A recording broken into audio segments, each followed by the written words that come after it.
प्रभु यीशु मसीह के मधुर और मीठे नाम से आप सभी को जय मसीह। आज परमेश्वर के वचन में आप सभी का स्वागत है।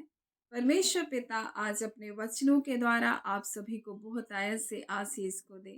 पिता परमेश्वर आज अपने वचनों के द्वारा आपसे बोले और बातचीत करे।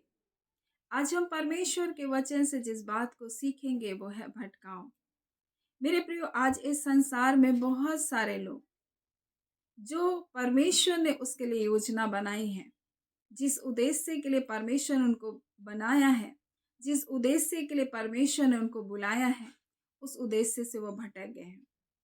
और ये बात मैं आज आपके साथ कुछ इस प्रकार से बांटना चाहूँगी कि आज जब मैं सुबह उठी और अपने घरेलू काम को कर रही थी, और जब मैं काम करते करते मुझको कुछ याद आया कि मुझको कोई मैसेज भेजना है। अब तुरंत मैं उस काम को छोड़ करके, अधूरा छोड़ करके मैं वापस फ़ोन के पास गई और मैं उस काम को करने के लिए जब लगी, तब अंदर से पवित्र आत्मा ने मुझसे कहा, क्या ये इतना महत्वपूर्ण है कि तुम इस काम को अभी करो, या तुम जो कर रही हो उसी काम को तुम पूरा करो। और इस प्रकार से परमेश्वर ने मुझे बताया कि आज बहुत सारे लोग जो उद्देश्य है परमेश्वर का, उससे वो क्या कर रहे हैं, भटक रहे हैं। और इसलिए परमेश्वर ने जो योजना उनके लिए बनाई है, वो योजना तक वो पहुंच नहीं रहे। परमेश्वर ने जो कुछ उनके लिए तय किया है, वो उस तक पहुंच नहीं पा रहे। एक स्टूडेंट, एक विद्यार्थी भी अगर वो पढ़ाई में बैठा है और उसका मन अगर इधर उधर भटक रहा है, तो अब उसका पढ़ाई में जब उसका ध्यान नहीं लगेगा, तो क्या वो अच्छे नंबरों को ला सकता है? नहीं ला सकता है। आज परमेश्वर हमें अपने वचन के द्वारा में बताना चाहता है, आज इस पृथ्वी में इसी प्रकार से बहुत सारे लोग एक भटकाव का जीवन को जी रहे हैं। यानी प्रतिदिन अगर हम अपने जीवन में, अगर हम सावधानी पूर्वक जीवन को ना जिए, तो हम अपने उद्देश्य से, परमेश्वर के मकसद से हम क्या हो जाएंगे, भटक जाएंगे। और इसलिए जब आप रुत और उसके दूसरे अध्याय और उसके 8 और 9 में इस प्रकार से बोआज रूत से कहा, हे मेरी बेटी, क्या तू सुनती है? किसी दूसरे के खेत में बिनने को ना जाना, मेरी ही दासियों के संग यहीं रहना।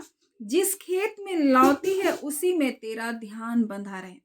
यानी परमेश्वर ने हमको जो भी कार्य दिया है, जो भी जिम्मेदारी दी है, हमें उसी पर अपने ध्यान को लगाना है। कुछ लोग अपने परिवार का ना ध्यान दे करके दूसरों पर ध्यान देते हैं और इस कारण उनके परिवारों में गड़बड़ी आती है। कुछ लोग अपने कार्य पर, जो परमेश्वर ने उनको दिया, उस कार्य के ऊपर ध्यान ना देकर व्यर्थ बातों की ओर ध्यान देते हैं और इसलिए जो कार्य परमेश्वर ने उसको दिया है, उस कार्य से वो क्या हो जाते हैं, दूर हो जाते हैं, भटक जाते हैं। अब बहुत सारे इस प्रकार से भटकाव लोगों के जीवन में है। निकले हैं वो स्वर्ग के राज्य के लिए, लेकिन वो कहीं गपशप में, लोगों के बातों में उलझे हुए हैं, कुछ क्रोध में उलझे हुए हैं, भटक गए हैं, और कुछ पारिवारिक ऐसे मुद्दे को लेकर बरसों बरस उसमें उलझे हुए हैं, वो भटक गए हैं। लेकिन जब परमेश्वर के वचन को जब हम पढ़ते हैं, दूसरा कुरिन्थी उसके 5 और उसके जब हम 1 को पढ़ेंगे, तो इस प्रकार से क्या लिखा है, हम जानते हैं जब हम पृथ्वी पर का डेरा सरीखा घर गिराया जाएगा, तो हमको परमेश्वर की ओर से स्वर्ग में ऐसा भवन मिलेगा जो हाथों का बनाया हुआ घर नहीं, परंतु चिरस्थायी है। और जब हम इसे इब्रानी में 11वां अध्याय में पढ़ते हैं, तो इस प्रकार से लिखा हुआ है कि हम पृथ्वी पर परदेसी हैं, हम बाहरी हैं करके परमेश्वर का वचन बताता है। और लिखा, वे सब विश्वास की दशा में मरे जिन्होंने प्रतिज्ञा की हुई वस्तु नहीं पाई, पर उन्हें दूर से देखकर आनंदित हुए और मान लिया हम पृथ्वी पर परदेसी और बाहरी हैं। और उन्होंने अपने ध्यान को नहीं भटकाया, उन बातों में अपने आप को नहीं उलझाया। आज मेरे प्रियो, हमारे जीवन के लिए परमेश्वर क्या कहना चाहता है? हमें परमेश्वर ने अपने बेटे यीशु मसीह के द्वारा उद्धार की योजना में हमको शामिल किया है। हम एक ऐसी बुलाहट के लिए बुलाए गए हैं जो स्वर्ग राज्य की है, और हमें ये जानने की आवश्यकता है कि हम इस पृथ्वी पर परदेसी हैं, बाहरी हैं, और ये पृथ्वी एक दिन, इसका ये डेरा क्या हो जाएगा, गिराया जाएगा, और परमेश्वर की ओर से एक चिरस्थायी घर, एक स्थिर घर हमको मिलने वाला है। तो हमको तैयारी का जीवन यहाँ पर करना है, लेकिन जब हम भटक जाएँगे, हमारा ध्यान इधर-उधर लगेगा, तो क्या हम उस घर में जाने के लिए तैयार हो पाएँगे? नहीं हो पाएँगे। और इसलिए जब आप इब्रानी 11वां अध्याय उसके 9 को जब पढ़ेंगे तो इस प्रकार से लिखा है, विश्वासी से उसने प्रतिज्ञा किए हुए देश में पराए पराए देश में परदेशी के समान रहकर इसहाक और याकूब समेत और उसके साथ उसकी प्रतिज्ञा के वारिस थे और तंबू में वास किया। अब्राहम, वो जो परमेश्वर के बुलाहट में था, वो जो परमेश्वर ने उसको एक बड़ी बुलाहट को दिया था, उसने जाना कि हम क्या है, परदेसी है, परमेश्वर हमको एक देश देने वाला है। और उसने तंबू में ही, जब तक परमेश्वर ने उसको वो राज्य नहीं दिया तब तक वो तंबू में वास करते रहे। उसने ऐसा नहीं कहा परमेश्वर मुझको भी तो अपना घर बनाना है, और हम देखते हैं उसने ऐसा कभी भी प्रयत्न नहीं किया। परंतु परमेश्वर अपने बच्चों को हर सर्वोत्तम आशीष को देना चाहता है। मैं ये नहीं कह रही हूँ कि आप घर ना बनाएं, आप अच्छा जीवन को ना जिए, सारी आशीषें हैं, लेकिन हम इन चीजों के पीछे अपने मन को ना लगाएं या हम अपनी शांति को ना खो दें। कुछ लोग मुझे घर बनाना है करके अपनी शांति को खो बैठते हैं। कुछ लोग उसके लिए इतना बेचैन होते हैं कि घर में लड़ाई झगड़ा कलह क्लेश सब कुछ हो जाता है। लेकिन मेरे प्रियो, हम अपने ध्यान को ना भटकाएं। कुछ लोग मेरा विवाह के लिए ऐसा होना है, ऐसा करके उन सारी चीजों को, सांसारिक चीजों के कारण वो एक दूसरे से लड़ बैठते हैं, ध्यान को भटकाते हैं। मेरे प्रियो, आज बहुत सारे लोग अपने जीवन में भटक रहे हैं। वो जाने कि परमेश्वर ने उसको क्यों बुलाया, और इसलिए परमेश्वर का वचन जब आप नीति वचन 19 उसका 27 में पढ़ेंगे तो इस प्रकार से लिखा है, हे लड़कों, यदि तुम भटकना चाहते हो तो मेरी शिक्षा को सुनना छोड़ दो, बोल रहा है। क्यों ऐसा बोल रहा है?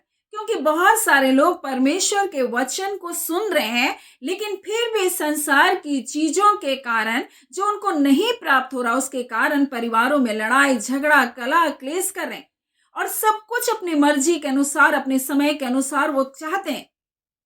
परंतु परमेश्वर जानता है कि आपके लिए क्या अच्छा है, और सही समय में परमेश्वर आपको सब कुछ बहुतायत से देने वाला परमेश्वर है।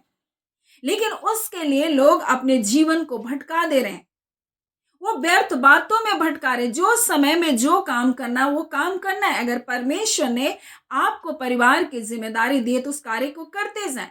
अगर आप एक स्त्री हैं, अपने परिवार की देखभाल करते तो उसको अपने पूरे तन मन के साथ करें। और इसलिए बोआज इस प्रकार से कहता है रूत से, जिस खेत में लौती है उसी में तेरा ध्यान लगा रहा है, इधर उधर मत ध्यान दे, दूसरे के खेत में ध्यान मत दे। कई बार क्या होता है कि आप दूसरे के परिवार को, दूसरे की उन्नति को देखकर, उसके बच्चों को देखकर, उनके परिवार को देखकर आपका ध्यान भटक जाता है, और आप उसके कारण चिंताओं में पड़ जाते हैं, आप निराशाओं में चले जाते हैं। निकले हैं कहाँ? स्वर्ग राज्य के लिए, लेकिन कुछ घर के लिए, कुछ बाल बच्चों के लिए, कुछ और चिंताओं के लिए, कुछ और वस्तुओं के लिए वो भटक रहे हैं।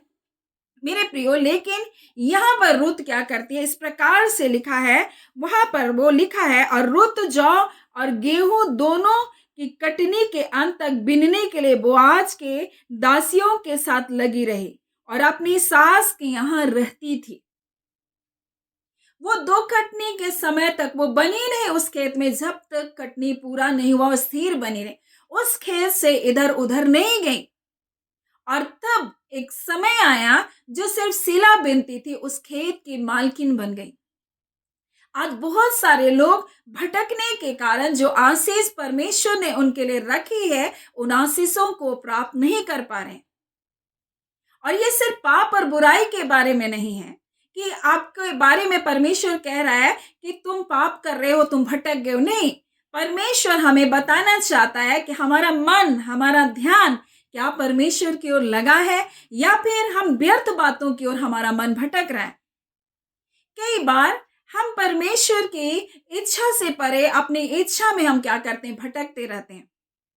और इसलिए परमेश्वर अपने वचन में हमें इस प्रकार से, जब आप यिर्मयाह उसके 3 अध्याय के 22 में पढ़ेंगे तो इस प्रकार से लिखा है, भटकने वाले लड़कों लौट आओ, मैं तुम्हारा भटकना सुधार दूंगा।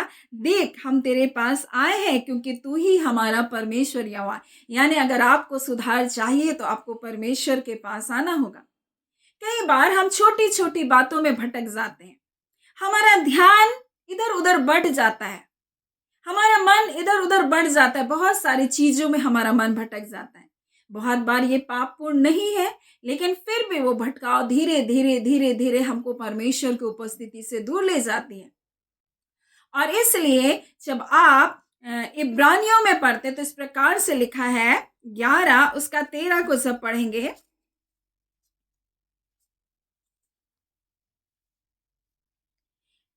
और वे सब विश्वास की दशा में मरे और उन्होंने प्रतिज्ञा की हुई वस्तु को नहीं पाया और उन्हें दूर से देख करके वे आनंदित हुए और मान लिया कि हम पृथ्वी पर परदेसी और बाहरी हैं।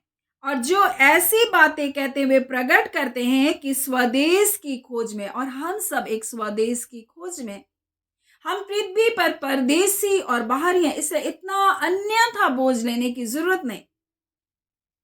एक ट्रैवल करने वाला, एक यात्रा करने वाला क्या घर का सारा सामान लेकर के वो जाता है? नहीं, जितनी जरूरत है उतना वो लेकर के सफर करता है ताकि बोझ ना पड़े ज्यादा।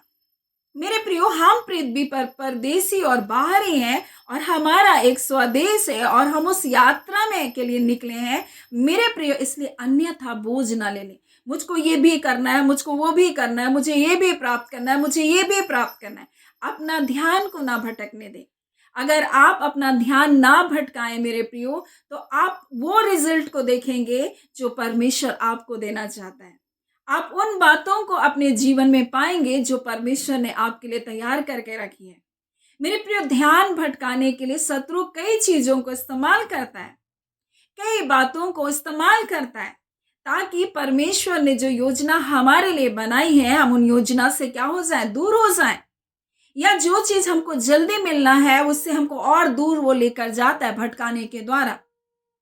आपके 2 कदम में परमेश्वर ने एक आशीष रखा है, लेकिन आपके दाएं और बाएं और इधर उधर देखने के कारण जो आशीष परमेश्वर ने आपके लिए रखा है आप उसे वंचित हो जाते हैं। और ये एक बार नहीं होता, कई बार ऐसा हमारे जीवन में भटकाव को शैतान लेकर आता है। परमेश्वर ने अगले पल हमारे लिए कुछ अच्छी बातें रखी होती है और हम तुरंत कुड़कुड़ाने और बुड़बुड़ाने लग जाते हैं। अगला पल हमारे लिए कुछ अच्छी बातें परमेश्वर ने हमारे लिए रखी, कुछ टाइम हम विश्वास के साथ अच्छा चले, अब पाने ही वाले होते हैं कि शैतान एक भटकाव को हमारे जीवन में लेकर आता है। और उस भटकाव में जब हम उलझ जाते हैं मेरे प्रियो, तब तो हम उन आशीष को कैसे प्राप्त कर सकते हैं? क्योंकि जो आशीष से आगे है हम उससे फिर जाते हैं, हम दाएं और बाएं मुड़ जाते हैं, क्योंकि परमेश्वर के पास हम नहीं है। हम संसार की बातों पर मन लगाए तो जो परमेश्वर ने हमारे रखी उससे हम वंचित हो जाते हैं। आज परमेश्वर अपने वचन के द्वारा हमें इन्हीं बातों को बताना चाहता है और वो कहता है, भटकने वाले लड़कों लौट आओ, मैं तुम्हारा भटकना सुधार दूंगा। परमेश्वर सुधारने के लिए तैयार है, लेकिन उसके लिए हमें आने की जरूरत है। अगर हम उसके पास नहीं आएंगे, अगर हम उसके वचनों को नहीं सुनेंगे, तो हम कैसे सुधरेंगे? और इसलिए मेरे प्रियो, परमेश्वर चाहता है कि हम उसके करीब में आए। और इसलिए वो कह रहा है कि सिर्फ सुनो न मत, परंतु मेरी शिक्षा को मानो। अगर वो कहता है, भटकने वाले लड़कों, अगर तुम सुधरना नहीं चाहते हो, तुम भटकना ही चाहते हो, तो शिक्षा को सुनना बंद कर दो। यानी शिक्षा इसलिए है कि हम उसे माने, हम उस पर ध्यान लगाएं। क्या हमारे मन, हमारे विचार परमेश्वर की ओर लगे हैं, उसके वचनों पर लगे हैं, उसकी प्रतिज्ञाओं पर लगे हैं? ये हम जिनके बारे में, हम विश्वास के योद्धाओं के बारे में जब हम देखते हैं, उनका वो प्रतिज्ञा की बाढ़ जो होने वाले लोग थे, हालांकि वो प्रतिज्ञा पूरा नहीं हुआ, परंतु विश्वास के द्वारा वो देख लिए और उनके द्वारा वो आनंदित भी हुए और वो जाने हम तो पृथ्वी पर परदेसी हैं, हम बाहरी हैं मेरे प्रियो। और इसलिए अपने ध्यान को केंद्रित करें। रुत ने क्या किया? उस बात को ध्यान दिया जो बोआज ने उससे कहा। आज यीशु मसीह हमसे कह रहा है, वो अपनी कलीसिया से कह रहा है कि हे मेरे बेटे, तेरा ध्यान इसी खेत पर लगा रहे, किसी दूसरे के खेत में तू मत जाना। इसका अर्थ क्या है मेरे प्रियो? आप परमेश्वर पर, अपने वचनों, उसके वचनों पर अपने मन को लगाए रखें। अब व्यर्थ इधर उधर आप जब मन को लगाएंगे तब प्रतिफल को आप नहीं पा सकते। रुत के बारे में लिखा है वो जौ की कटनी के समय, और इस प्रकार से लिखा है और गेहूं की कटनी के समय तक अंत तक बिनने के लिए, अंत तक बिनने के लिए वो बोआज की दासियों के साथ साथ लगी रही। आपको भी लगे रहने की आवश्यकता है मेरे प्रियो। कई बार हम पढ़ाई शुरू करते हैं, हम कुछ चीज का शेड्यूल बनाते हैं, हमको ये करना है, और हम लगे नहीं रहते, हमारा ध्यान भटक जाता है। लेकिन परमेश्वर कहता है मेरे पास आओ, मैं तुम्हारा ध्यान जो भटकने वाला है, मेरे प्रियो परमेश्वर कहता है मैं उसको सुधार दूंगा। आज जब आप उसके पास आएंगे, कहेंगे प्रभु मैं फोकस नहीं कर पा रहा, प्रभु मैं भटक रही हूँ, प्रभु मैं भटक रहा हूँ, मेरा ध्यान भटक रहा है परमेश्वर, मैं अपने जीवन में भटक रहा हूं परमेश्वर, मैं अपनी हालातों में भटक रहा हूं परमेश्वर। अब जब परमेश्वर के पास आकर के उससे कहेंगे, परमेश्वर आपके जीवन के हर भटकाव को दूर करेगा। चाहे आप किसी भी जगह में भटक रहे हैं, किसी भी जगह में, चाहे आपका ध्यान हो मेरे प्रियो, आपका मन हो, चाहे आपकी हालातें हो, चाहे आप परिस्थितियां हो मेरे प्रियो, चाहे आप एक पढ़ने वाले स्टूडेंट हो मेरे प्रियो, चाहे आप एक पारिवारिक में जिम्मेदारियों को उठाने वाले एक व्यक्ति हो, आपका परिवार है और आपके परिवार से आपका मन भटक रहा है मेरे प्रियो, हर भटकाव को परमेश्वर आज दूर करेगा। आपको उसके पास आने की आवश्यकता है। इसलिए परमेश्वर अपने वचन में इस प्रकार से कहता है, हे भटकने वाले लड़कों लौट आओ, मैं तुम्हारा भटकना दूर कर दूंगा। परमेश्वर वो दूर करने की शक्ति रखता है। सो परमेश्वर पिता इन वचनों के द्वारा आप सभी के जीवन को बहुत ऐसे आशीष को दे। आमीन। हम प्रार्थना करेंगे। धन्यवाद देते हैं जीवते सच्चे सामर्थ्य पिता परमेश्वर, प्रभु यीशु के नाम से अब आपके पास आते हैं पिता, निश्चय करके खुदान परमेश्वर प्रभु जी आप हमें भटकने से बचाने वाले परमेश्वर हैं पिता। आज कई प्रकार के डिस्ट्रैक्शन परमेश्वर आपके बच्चों के जीवन में आते हैं, कई प्रकार के डिस्ट्रैक्ट करने वाली बातें आपके बच्चों के जीवन में आती है प्रभु जी। आज ऐसे सारे बंधन टूटने पाए और खुदान परमेश्वर उनके सोच, उनके विचार, उनके मन और हृदय मसीह यीशु में सुरक्षित होने पाए, हर प्रकार के व्यर्थ बातों के बंधन टूटने पाए, हर प्रकार के नेगेटिविटी के परमेश्वर जितनी बातें परमेश्वर निराश करने के लिए, हताश करने के लिए प्रभु कार्य करते, यीशु के नाम से टूटने पाए। हाँ खुदान परमेश्वर पिता, कई बातें परमेश्वर उनके जीवनों में कौंध रही है प्रभु, के ऐसे शब्द परमेश्वर शत्रु ने बीज के रूप में उनके हृदय में डाला है प्रभु, ऐसे सारे बंधन टूटने पाए प्रभु जी। खुदान परमेश्वर पिता आप अपने बच्चों को परमेश्वर बहुत आयत की आशीष को देने वाले परमेश्वर है। रुत परमेश्वर प्रभु जी 2 सीजन तक अंततः परमेश्वर लगातार प्रभु जी वो बनी रही परमेश्वर पिता, और अंततः परमेश्वर पिता आपने पिता उसके जीवन को परमेश्वर ऊंचा उठाया। हाँ पिता, जिन खेतों में परिश्रम करे थी उस खेत की वो मालकिन बन पाई खुदान परमेश्वर। आपने ऐसा अनुग्रह देकर प्रभु उसके जीवन को पिता आदर दिया। हाँ खुदान ऐसे जीव, ऐसे परमेश्वर ऊंचा उठाकर परमेश्वर पिता प्रभु जी उसके नाम को परमेश्वर ऊंचा किया। आज पिता बहुतों के जीवन में परमेश्वर इस वचन के द्वारा आपने बोला और बातचीत किया। आज खुदान रुत के जैसा परमेश्वर उनका ध्यान परमेश्वर प्रभु जी बना रहने पाए। और हाँ पिता परमेश्वर, चाहे कोई भी सीजन हो उस सीजन में परमेश्वर पिता वो आपके वचनों पर अपने मन को लगाए खुदान परमेश्वर, और अंततः पिता परमेश्वर प्रभु जी बने रहे परमेश्वर पिता प्रभु जी, और एक बड़ा प्रतिफल को पाने पाए। खुदान परमेश्वर जब आपके पास आए पिता, आपका वचन कहता है जो मेरे पास आएगा मैं उसे कभी भी नहीं निकालूंगा। और खुदान परमेश्वर प्रभु जी जिन भी हालातों परिस्थितियों में पिता, उन हालात और परिस्थितियों को परमेश्वर अब बदलने के लिए सामर्थ्य आपके लिए पल भर का काम है पिता परमेश्वर। हाँ खुदान परमेश्वर प्रभु जी आपकी योजनाएं अद्भुत है पिता परमेश्वर पिता, आपका धन्यवाद देते हैं। एक एक व्यूवर्स को हम ब्लेस करते हैं खुदान परमेश्वर। आज के सुंदर वचन को आपने दिया परमेश्वर, बोला और बातचीत किया, में से प्रत्येक से आपका धन्यवाद पिता परमेश्वर। हम आपको सारी आदर महिमा देते हैं। जितने रोग दुख बीमारी से पीड़ित हैं प्रभु जी, हाँ पिता परमेश्वर प्रभु जी, जितने नसों के ब्लॉकेज हैं परमेश्वर पिता, वो यीशु के नाम से प्रभु खुलने पाए खुदान परमेश्वर पिता। जितने हार्ट ब्लॉकेज हैं प्रभु यीशु के नाम से खुलने पाए। जितने हाथों को नहीं उठा पा रहे, पाँव को नहीं उठा पा रहे, यीशु के नाम से प्रभु जी एक एक नसें खुलने पाए, एक एक गांठ प्रभु यीशु के नाम से प्रभु नष्ट होने पाए खुदान परमेश्वर पिता। जिनको कैंसर है प्रभु, जिनकी गांठें हैं परमेश्वर, यीशु के नाम से प्रभु जी वो गलने पाए प्रभु। आपका वचन कहता है प्रभु आपके हाथों से चंगा करने वाली किरणें निकलती है। आज खुदान परमेश्वर वो किरणें प्रभु जी उनकी गांठों को यीशु के नाम से गलाने पाए, यीशु के नाम से परमेश्वर प्रभु जी। हाँ पिता, वो कैंसर प्रभु जी पिता खत्म होने पाए यीशु के नाम से प्रभु, आपका धन्यवाद।